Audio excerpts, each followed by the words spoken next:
My name is Marie Ann, and I'm your worship associate this morning. As a member of this congregation, I'm delighted that we're all here together at the First Unitarian Church of Honolulu. Okay, please, as we light the chalice, as Jonipher lights the chalice, please say these words with me. In a minute, hold on. There we go. Blessed is the fire that burns deep in the soul. It is the flame of the human spirit, touched into being by the mystery of life. It is the fire of reason, the fire of compassion, the fire of community, the fire of faith. It is the fire of love burning deep in the human heart, the divine glow in every life. Good morning. Good morning. So today we are going to read a story. Welcome on down, children of all ages. Sorry. Today we're going to read a story about caring for each other. And all month long, our RE Children's Service has been talking about caring for each other. And Jonipher today is going to give us a sermon about pastoral care as justice. And so I thought about what is pastoral care for children? What does that look like? And so sometimes I think it can be helping people where they are, right? Not all people need to be helped exactly like we think. So today we are going to read Duncan and Dolores. One day, Faye and Duncan saw a sign. Can you see what that says? It says, needs a home, Duncan. He's cute, said Dolores, and he's just my age. I want a cat like that. But animals run away from you, Dolores. I want that cat, said Dolores. Poor Duncan, sighed Faye. The next day, Duncan was delivered in a case. Now you are my cat, said Dolores, and you will come out and play with me. Duncan shot out of the case and disappeared under a cabinet. Oh dear, it's starting already, said Faye. Later that night, come to bed, Dolores. I'm going to sit here till Duncan comes out. Just leave some food by the cabinet. He'll come out when he's ready, said Faye. Okay, but I'll leave a note so he'll know where I am.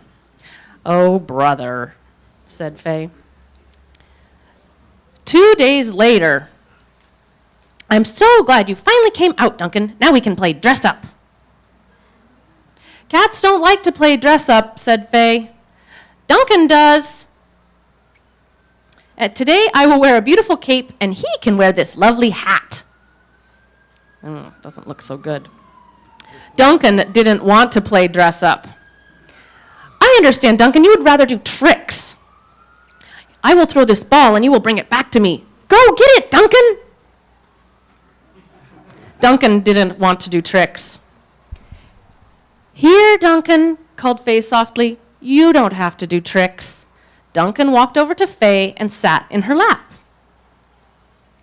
The next morning, Duncan doesn't like me, said Dolores. He likes you better than me. I think he's afraid of you, said Faye. Duncan afraid of me? How silly. You are not afraid of me, are you, Duncan? It would be a lot quieter around here if you would leave that cat alone. It's fine with me. I have better things to do than chase that old cat. So, after that, she played her piano and did not pay attention to Duncan. And she made a hiding place with chairs and an old blanket and did not include Duncan. And when she had her nap, she hugged her teddy bear, not Duncan. And later that day,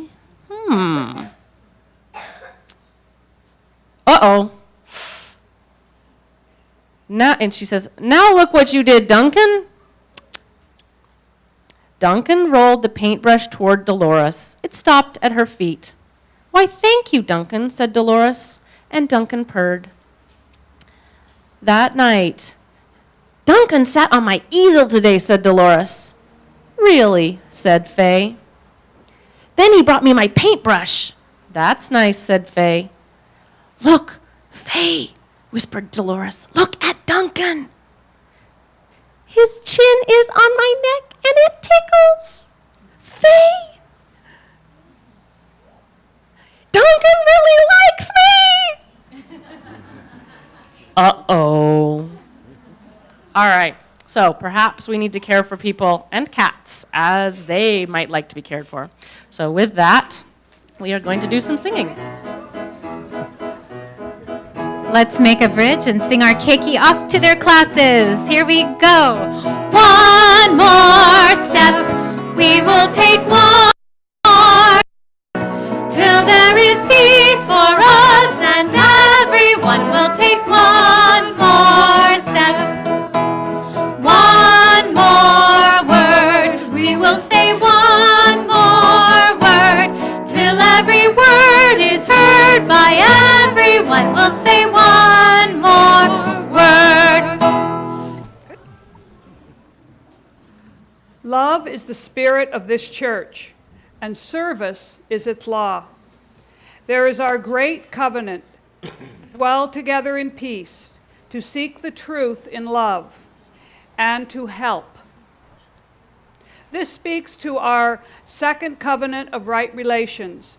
Create openness by actively listening and check assumptions by asking questions and verifying facts. Let us all listen to each other with open minds and open hearts. When we have questions, ask. And when we do not understand or know the facts, verify or check them, remembering that love is the answer and the spirit of this church.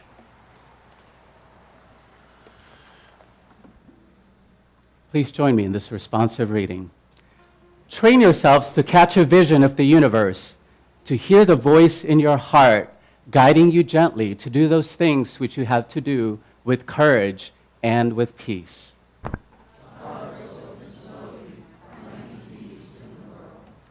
Then you will not be without joy or hope. If things do not happen as you want them to happen, know that better ways is being found.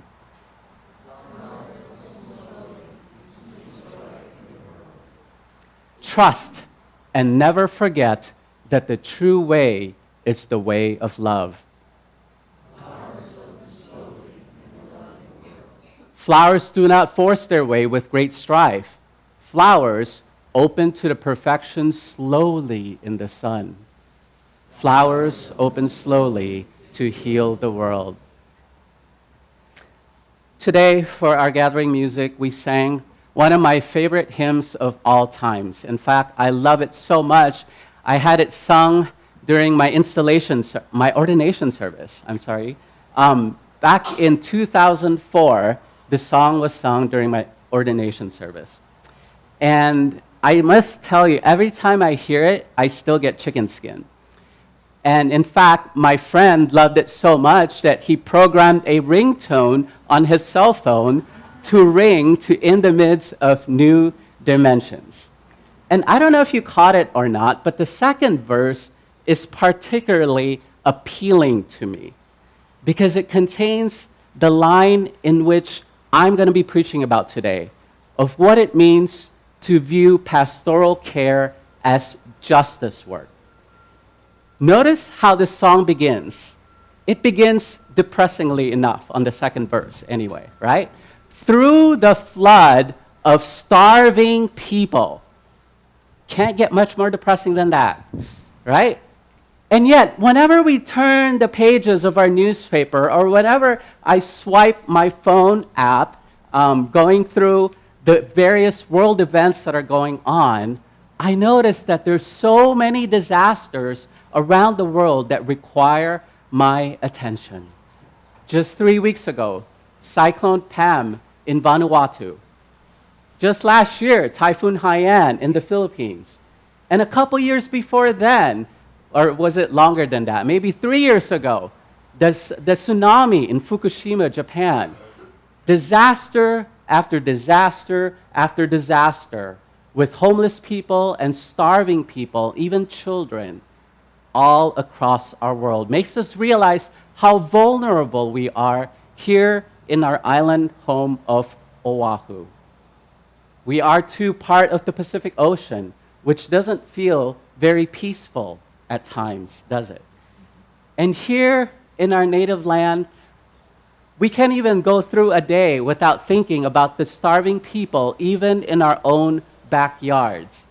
It pains my heart to think that the only solution we could seem to think of these days is to dump all of them on Sand Island and somehow start a concentration camp out there for houseless people. That seems to be the only solution that the city and county of Honolulu can come up with. Through the flood of starving people, it makes me think, oh my gosh, there's so much to do.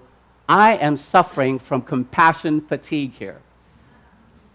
So who will light the flame of care whenever I get burned out by mustering up enough energy to have empathy and compassion yet one more time? So does Julian come up with a solution? No. The second line is even more depressing. Warring factions and despair. Certainly, we don't need to look very far to know that war still takes place in our world, that the war in Afghanistan never ceases to end, and the war that other countries engage with each other are seemingly ceaseless as well. Warring factions. And one has to wonder the role of religion in causing and inflicting violence in our world. Again, just 3 weeks ago, the Interfaith Alliance of Hawaii put together a symposium and a forum asking that very same question: what is the role of religion in violence? And Karen Armstrong wrote another wonderful book that I'm still going through in my Kindle because it's so darn thick, about wars and the role of religion in them throughout the years, that even though every single religion in the world has espoused a sense of pacifism and loving our neighbors as ourselves, we still seem to find loopholes in it by coming up with theories and justifications like what could be considered a just war. Ever find that to be ironic?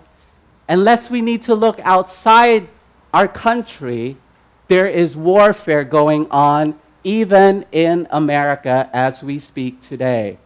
Talk about ideological warfare. Is there a reason why our Congress cannot get anything done these days other than ideological warfare that is going on? And there's war against poor people. Talk about class wars. And race wars? Lest we think that the civil rights movement ended in 1965, think again. America is more polarized racially now than it has ever been before. And how many times do we need to keep reminding our community that Black lives matter? Racial warfare. Don't you ever feel like Martin Luther King Jr. sometimes during that scene in Selma, where he just picks up the phone, and do you remember who he calls? Pop quiz for those of you who saw the movie. You don't remember? Mahalia Jackson. I sometimes wish I could just pick up my phone. Siri, call Mahalia Jackson.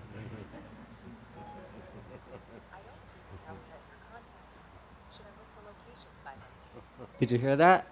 She says, I don't see Mahalia in my contacts.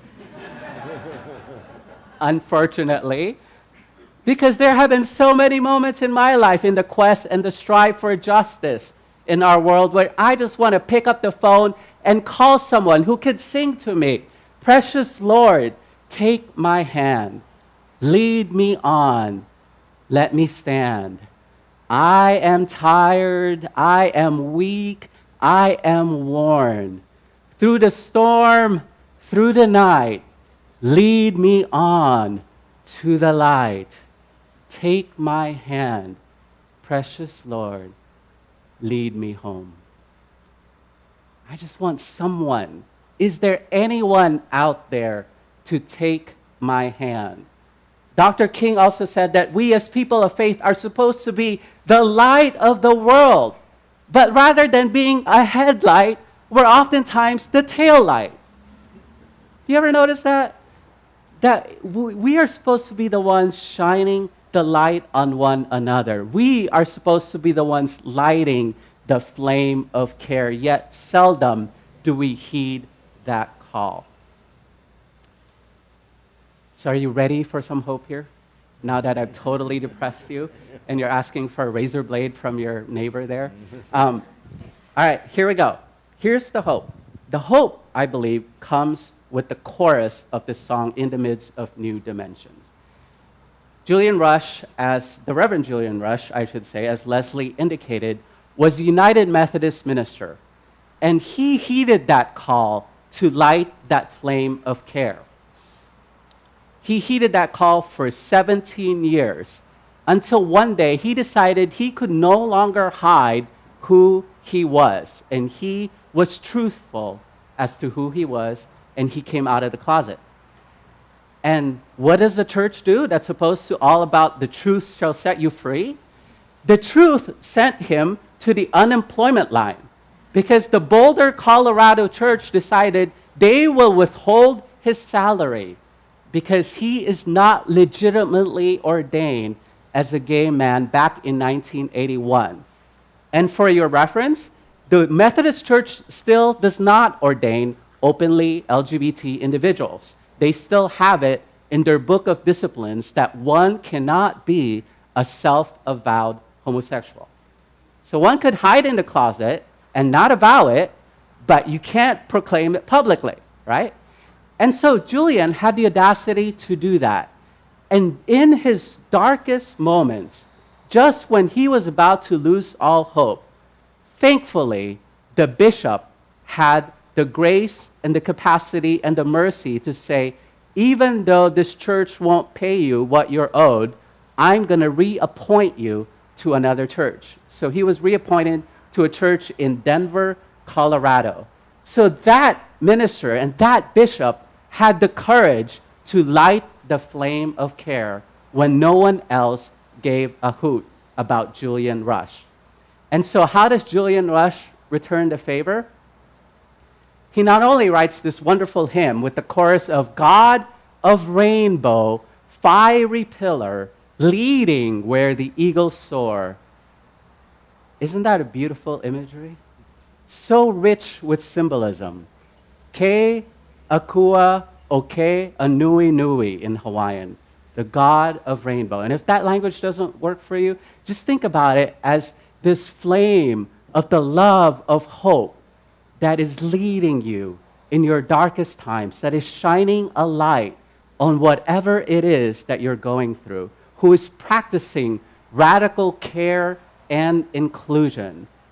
Ke Anui, Ke Akua Oke Anui Nui.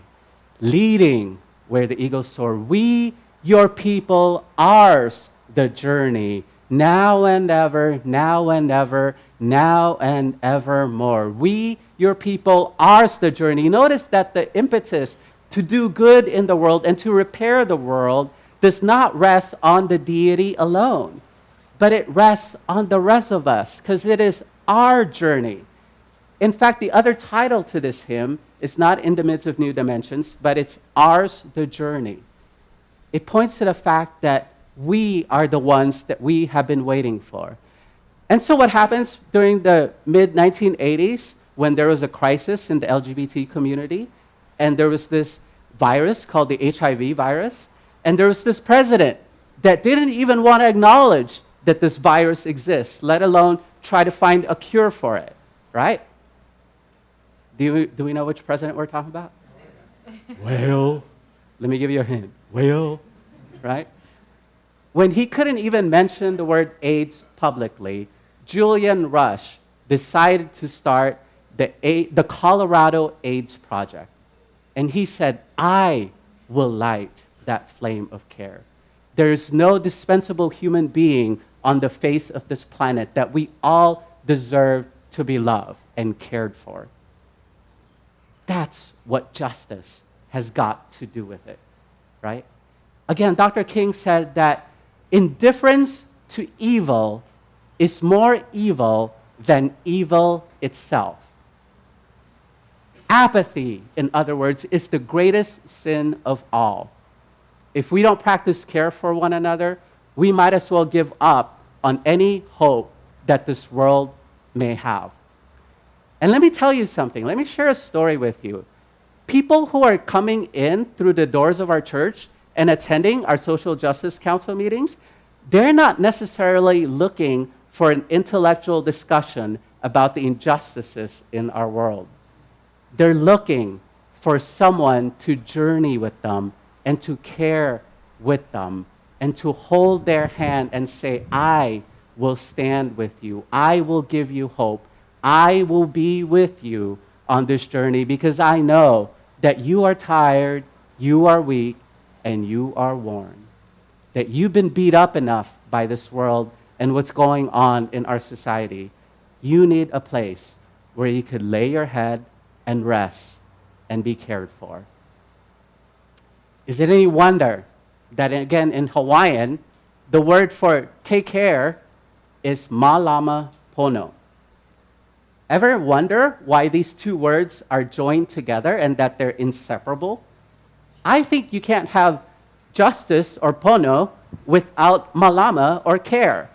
And likewise, you can't care for another person if there's no justice or right relationship involved. Don't you think? That both need each other, that both complement each other, that they're part of the two hands that come together as one. Malama pono. So the question still exists for you out there today. These two questions. Who will lift the olive branches? Who will light the flame of care? Malama pono means that each of us are required to take a stand when others are sitting it out. Malama pono. And by the way, that word stand, I don't mean to sound ableist around it. It just means that we take a moral position, a strong moral position to say that we are in solidarity with those who are oppressed by society. That's what I mean by stand, that we will stand with one another. Malama pono means that we are willing to be there through thick and thin, even when others have fled the scene of injustice. And you know what? That requires a tremendous amount of strength, doesn't it? Because some people may think that pastoral care, that just sounds so namby-pamby and touchy-feely. And while it may be, and that's great, there's more to pastoral care than that. It's really the act of radical love and radical inclusion for one another. So today, as we see a bunch of candles blown out all over our world, can you answer the question with an affirmative that you will light the flame of care? In a minute here, we're going to have an altar call. All right? We're going to have an altar call.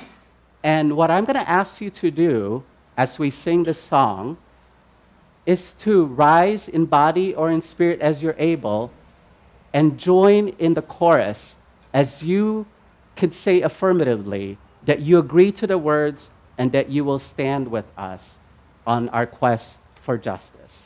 All right? So either stand in body or in spirit or raise your hand whenever we get to the song. I'll start it out for us, and I'll bring you in for the choruses.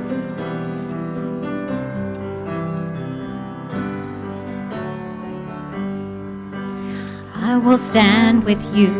Will you stand with me? And we will be the change that we hope to see. In the name of love, in the name of peace, will you stand with me?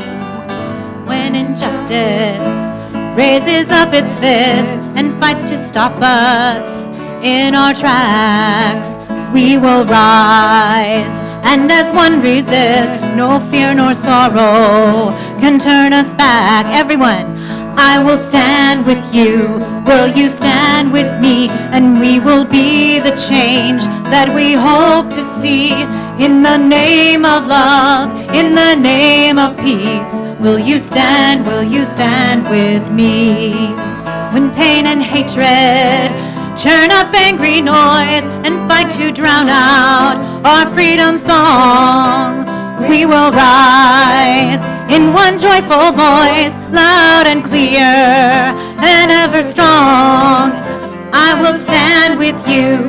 Will you stand with me? And we will be the change that we hope to see. In the name of love, in the name of peace, will you stand with me? And when children have been knocking, lost and hungry and so alone, we will reach as we have reached before. If there's no stranger in this our home, I will stand with you. Will you stand with me? And we will be the change that we hope to see. In the name of love, in the name of peace, we will stand. Will you stand with me? I will stand with you. Will you stand with me? And we'll be the change that we hope to see. In the name of love, in the name of peace, will you stand with? In the name of love, in the name of love, in the name of peace, will you stand with me? One more time. In the name of love, in the name of peace, will you stand with